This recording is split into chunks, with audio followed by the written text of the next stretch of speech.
Bonjour, la séquence d'aujourd'hui portera sur la notion de développement.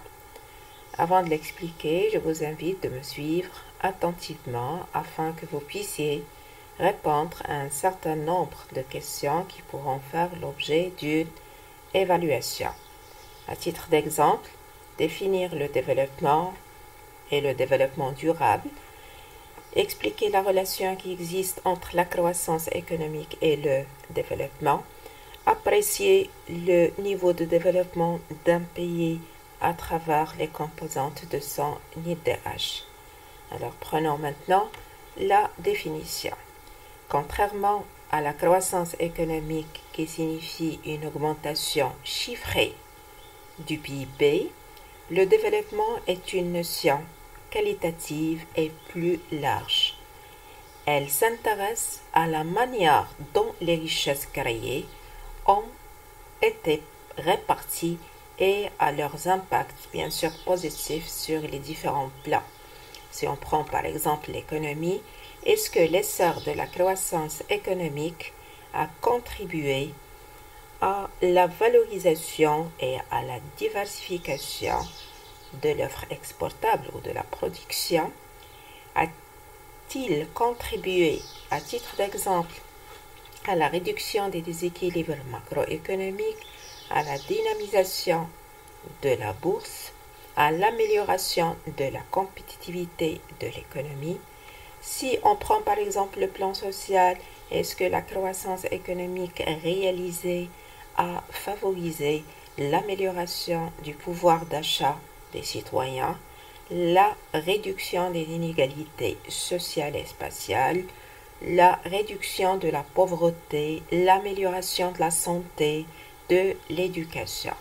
Alors, bref, le développement donc peut être défini comme étant l'ensemble des transformations structurelles, ça signifie le développement exige le long terme quand même, sur le plan économique, social ou autre, qui accompagnent la croissance économique et qui entraînent l'amélioration du niveau de vie de la population.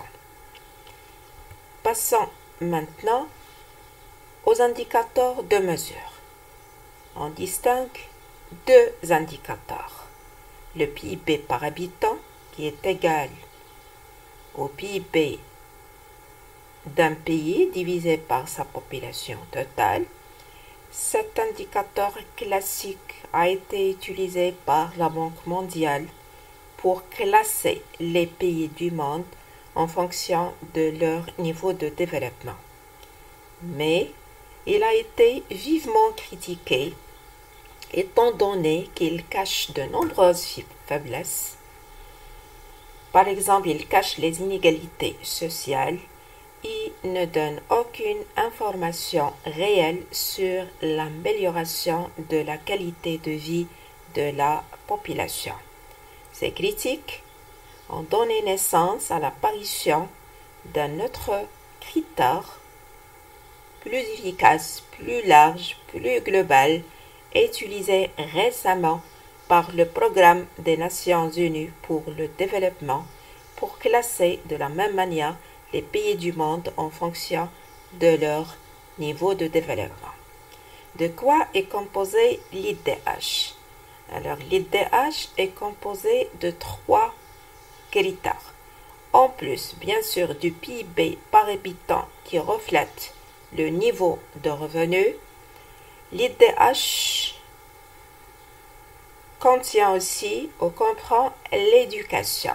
Comme vous avez constaté, l'éducation, quand même, c'est une donnée qualitative qui est mesurée par la durée moyenne de scolarisation.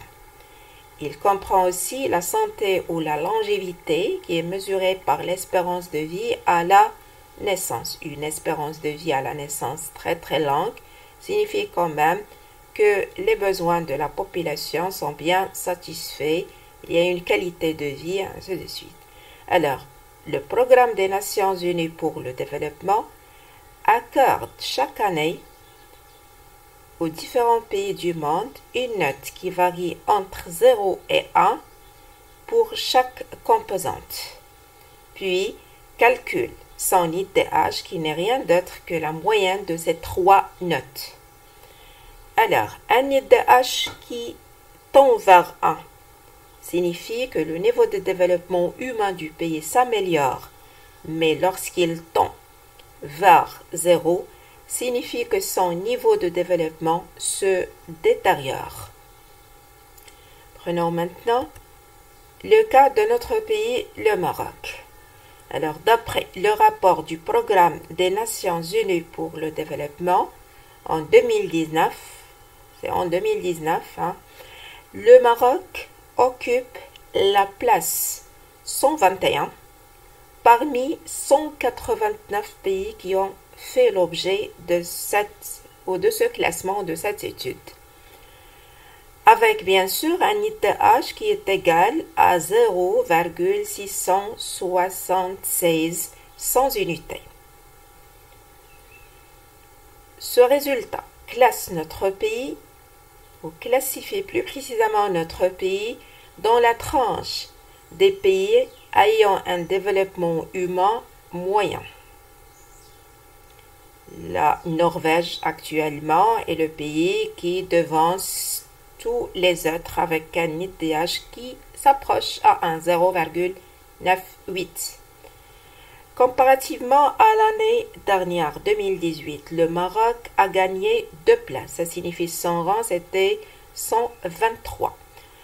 Cette amélioration s'explique par l'augmentation des composantes de l'IDH, notamment la durée moyenne de scolarisation et l'espérance de vie à la naissance. Passons maintenant à une autre question importante. Existe-t-elle une relation entre la croissance économique et le développement? Autrement dit, peut-on parler d'un développement sans croissance économique ou d'une croissance économique sans développement? Regardez bien le schéma. Une croissance économique, c'est la création des richesses.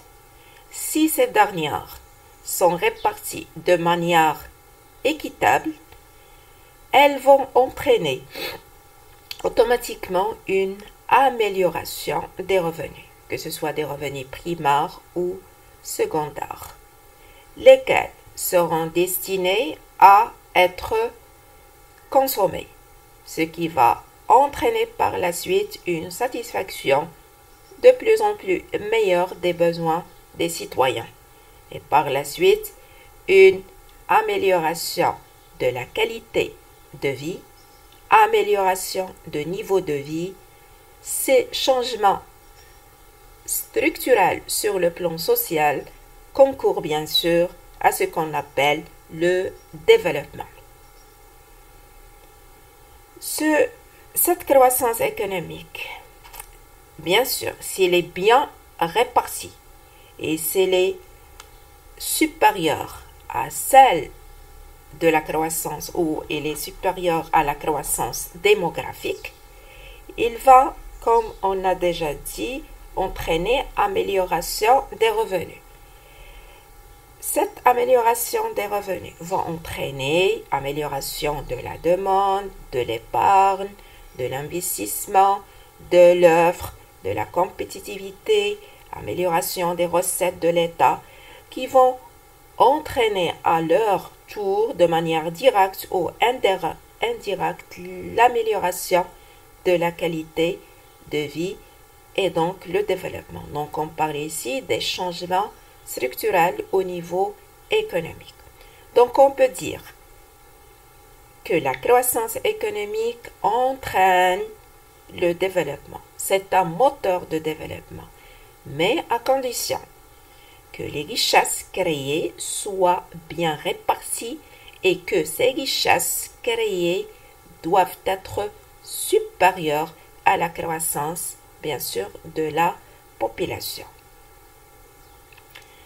Si on prend par exemple un contre-exemple, il y a pas mal de pays qui réalisent un fort taux de croissance économique, mais les richesses ne sont pas bien réparties ou sont destinés à financer des investissements improductifs, par exemple le fait de financer une gare.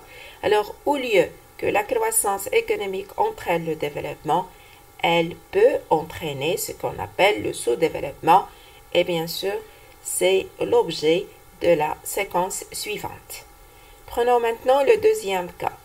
Le développement entraîne-t-il la croissance économique?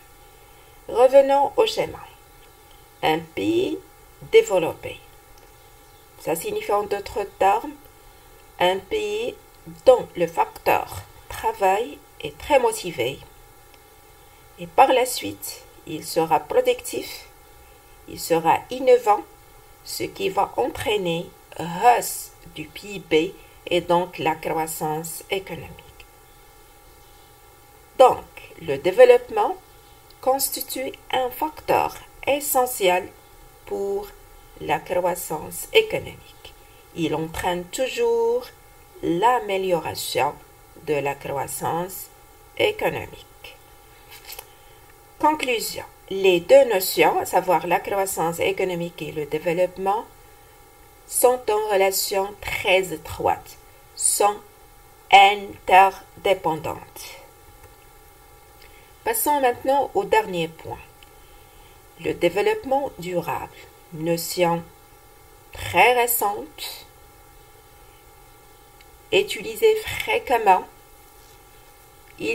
C'est un mode de développement qui vise à satisfaire les besoins de la génération présente, mais sans léser ou compromettre la satisfaction des besoins des générations futures.